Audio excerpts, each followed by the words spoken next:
Okay, so in today's video, I'm going to be sharing with you the exact strategy that me and my clients are following so they don't roll into January like an actual pig in a blanket. So essentially how to enjoy Christmas and still make progress with your health and fitness goals or your weight loss goals. If you're new here, my name is Amy. I'm doing a different kind of recording today. Usually I just do face to camera, but I thought I would do a webinar educational style video for you all today. And if you don't know who I am, I'm an evidence-based nutritionist and an online coach that spent the last 10 years transforming the bodies, the lives, lifestyles, mindsets of women all around the world. And I don't usually come on with these iPads, but it's quite early recording this video today and I look slightly tired, so I thought, you know what, I'm going to leave them on for the video. So let's get into today's webinar. So most of the weight you gain over the course of the whole year is gained between November and January. Now, I was quite shocked when I found out this statistic. So in theory, this is the most important time to make sure you are on top of your diet and exercise.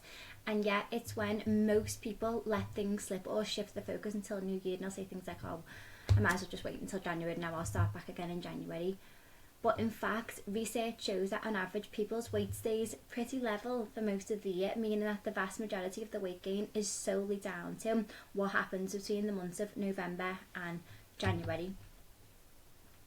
Researchers also found that between February and early October there was no further weight gain. There was also wasn't any substantial weight loss. This means that the reason someone is overweight is usually down to what happens between November and January. And honestly, this literally blew my mind.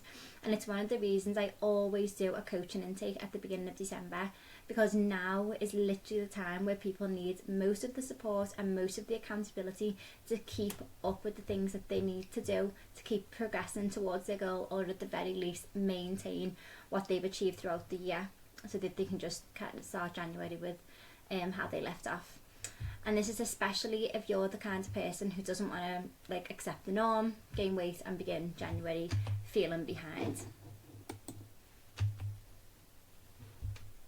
So why does December derail so many women? And it's not the Christmas dinner, it's not the mince pies, it's not the Baileys or the wine. It's just the fact that people let go of their habits, their structure, their awareness, and also their personal standards. And this is what we're going to talk about a lot today on today's video, is your personal standards and flexible targets. And it's literally like the minute the Christmas markets open, everyone just goes straight into, oh, okay, I'll start again in January mode. But honestly, this is literally how you gain half a stone to a stone between these 2 months without even noticing, and then start in January just feeling awful. So let's talk about personal standards. And these aren't goals. It's not that all or nothing mindset of do this and be perfect, or else do nothing at all and fail. Personal standards are essentially promises that you've made to yourself that hold you accountable. And they're important because they're what you do when no one else is watching. They're what you do just because you need to do them. So it's sort of a level of discipline. It's a personal standard that you hold yourself to no matter what. And this is why we set flexible targets and personal standards, because it's like a minimum level of effort that you keep doing regardless of how busy, how chaotic your life is. And it's this literally minimum level of effort that stops your life from falling apart. So for example, yours might look like, I move my body 20-30 minutes every day, I drink 2 litres of water a day, I keep the promises that I make to myself, I get to bed at 10 p.m. and have 7-8 hours sleep, I show up even when it's busy, even when it's hard, even when it's chaotic. And these are tiny simple actions that keep the momentum. And something I want you to focus on is momentum over motivation. These are the things that you just do. And the definition of discipline is doing the things that you said you were going to do regardless of how you feel. So it's just showing up and ticking the boxes. And your standards and your momentum matter more than your motivation. So you probably heard the most annoying term in fitness, and that's consistency, and consistency wins every single time. And something that I want you to know is your results don't come from what you do sometimes, your results come from what you do most of the time. And this is why we are going to set range targets. because you do not need perfection to achieve your goals, you need consistency. And range targets help you stay consistent without slipping into the all or nothing mindset or perfectionism thinking. They give you structure, they give you flexibility, which is exactly what makes progress feel sustainable without feeling like overwhelming and a chore. And a range target is simply a flexible bracket for each habit that moves you closer to your goals. So you're going to set a non-negotiable minimum target and an optimal target, and you're going to stay between these two numbers no matter what the day throws at you. So these targets have to be realistic and they have to be achievable both ends of the spectrum. So you have to think of like your most difficult day, the kids being sick, busy time at work, like what is the minimum you can do, or your non-negotiables that you're going to commit to for these days, and then what's your optimal range that you can stick to on the days where you do have more time, more flexibility, more energy, more capacity. But again, they've both got to be realistic and achievable, because otherwise if you set these targets and you can't achieve them, then you just feel like a failure, you feel like, well, I can't stick to nothing, you get into this negative mindset and you start spiraling and you essentially start losing trust in yourself. So range targets keep you grounded, they keep you consistent, and they keep you calm. They remove the pressure to be perfect and stop the "oh fuck it, I've ruined it" spirals before they even start. So what we're going to do is we are going to set your range targets, and here are the targets that I want you to set for yourself, not just for December, but I want you to set these for every single day of the year. These are going to be your personal standards, your range targets you are going to work between and you are going to commit to every single day. So we're going to be setting a protein goal, because protein is important for body composition, which means we want to have a better body composition, more muscle mass, less body fat. To retain our muscle mass and grow new muscle tissue, then we need to hit a certain amount of protein every single day in order to do that. And we also want to be having protein because it helps with our appetite regulation, keeping blood sugar stable, which is so important to start with overeating, cravings, things like that. So what I want you to do is take your body weight in kilos and times it by 1.6, and this is going to be your non-negotiable protein daily goal in grams. Then I want you to take your body weight in kilos and times it by 2, and this is going to be your optimal daily protein goal in grams. So I want you to work between these goals. Your calories, what I want you to do is take your body weight in kilos, times it by 22 and times it by 1.3 for an average maintenance calories. And then I want you to subtract 500 calories for your deficit. Now this will give you your deficit calories. Now this is on average, this is just a number. You'll have to play around with this and stick to this for a week and see how your body responds. Take your weight every single day. If your weight's staying pretty much the same across the week, then maybe you are still at maintenance and maybe you need to reduce calories by like another 100 or 200 and see if that drops you into a deficit. If your weight's coming down between like half a pound to 2 pounds, amazing, you're in a deficit, keep going. Then we're going to go to your steps.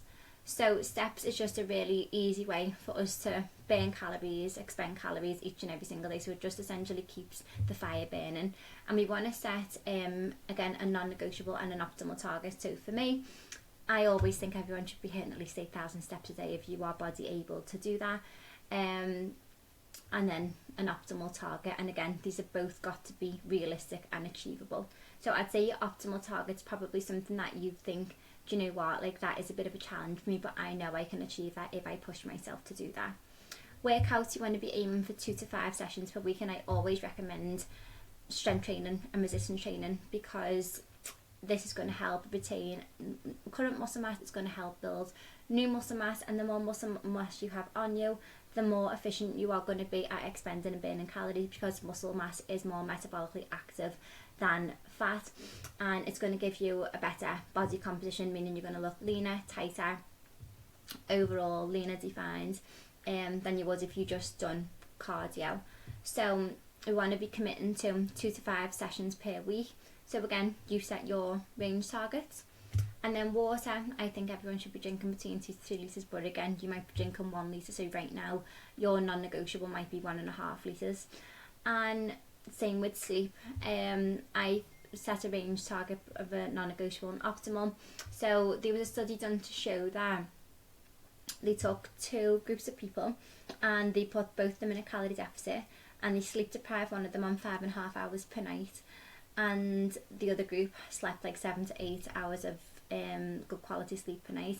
And the group who was sleep deprived, they lost significantly less body fat and more muscle mass than the group who got adequate sleep. And they lost more body fat and less muscle mass, so overall their body composition was so much better, and that's exactly what we want from a metabolic standpoint, from a health standpoint. So it's up to you. I would say 7 to 8, 7 to 9 hours probably is the best. However, I appreciate some of you are probably only sleeping 5.5, 6 hours a night right now, so maybe your non-negotiables to try and put 6.5. If you're a new mum and you're in the trenches of like frequent night wakings, then this would probably be one that's a bit difficult for you, because you can't really work around that. But just, I suppose, just do your best with sleep and making sure you are getting the rest where you can, to just maybe regulate your nervous system. And these range targets are going to change depending on the seasons. Like in the summer, you might be able to smash out like 10,000 to 15,000 steps a day because it's warmer outside, it's lighter, whereas we're in winter right now and it's darker, it's colder, so you might not want to go out as much as you would do in the summer. So I suppose these range targets can change depending on the season that you're in. But these are the promises that you are going to make to yourself, the commitments that keep you steady even when life feels busy, stressful or chaotic, because they're realistic and they're achievable, and you can hit them consistently. And every time you do, you rebuild self-trust, you build confidence, and also momentum. And now what we're going to do now is we're going to create a plan of action for December and how we are going to navigate December so that you don't roll into January an actual pig in a blanket. So what I want you to do is ask yourself, what events do I already know that are coming up? And pause me, write these down, write the date and what it is. Is it a meal out? Is it drinks? Is it both? And what days do I just want to switch off and enjoy myself fully? So pause me, write them down, and then come back. So I hope you pause me. I hope you've done that, because you're going to need to do that for this next part now. And then in January, you are going to have 4 days in December. They're going to consist of normal calorie days, higher calorie days, lower calorie days, and fuck it days. So what we are going to do is we are going to schedule your fuck it days, and yes, we are doing this.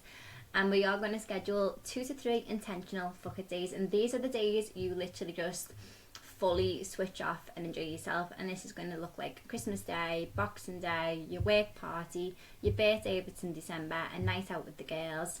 So let's map this out.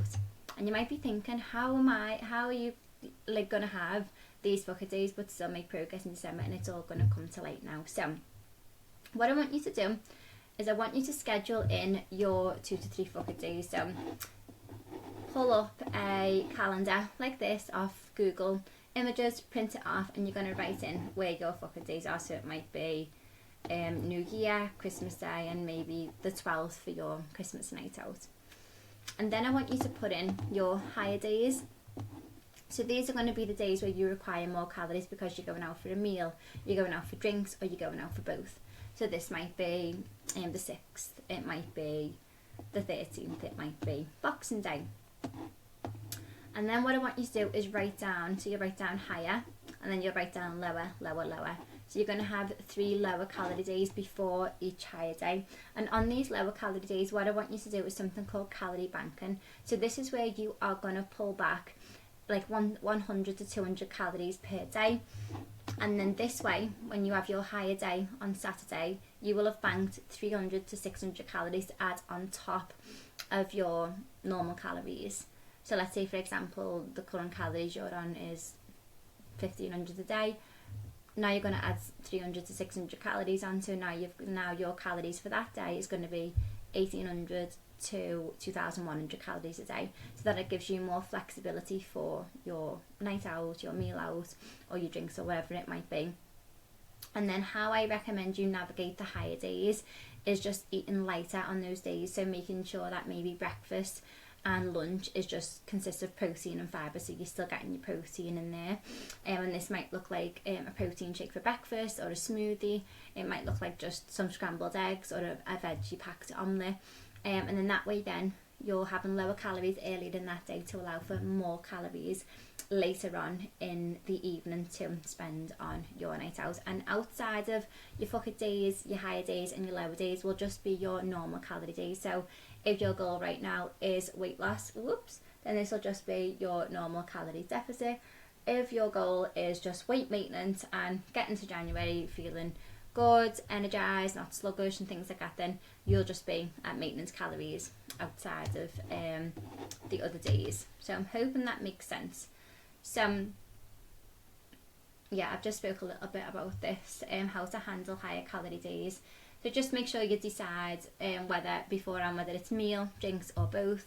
Keep the day lighter with lighter breakfast and lunch.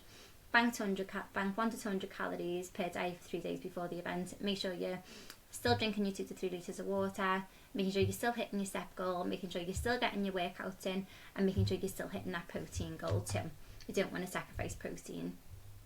And the ultimate goal for December is to just not go backwards.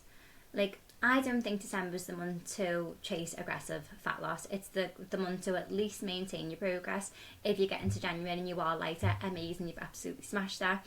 But it's also important to feel good in your body, keep that momentum so you don't feel like you're starting over again, protect your habits, and ultimately enjoy life without doing your hard work. And that can coexist. Like, you can still make progress and enjoy yourself. And the goal's simple: just don't go backwards. So yeah, if you come out December weighing the same, feeling good, feeling calm, feeling in control, still in your flow, then that is a massive win and something to be celebrated. December does not need to derail you. You don't need to track everything. You don't need to restrict. You don't need to start again in January. You just need clear personal standards, flexible range targets, a plan for your events, your intentional fuck-it days, balance meals around your higher calorie days, and the decision to not turn one off-plan moment into like a whole off-plan month. So enjoy your Christmas, enjoy your family, enjoy the food, enjoy the drinks, and make memories as well. Like, I just think Christmas is the most like special time of year, and it's the time of year where you'll look like, when you're older, you'll look back and think, oh, remember that time, remember the cheese board, remember the family games and we were all drunk and all this kind of stuff. It's not going to be where you're not going to be old and look back and go, remember that Christmas I lost £2.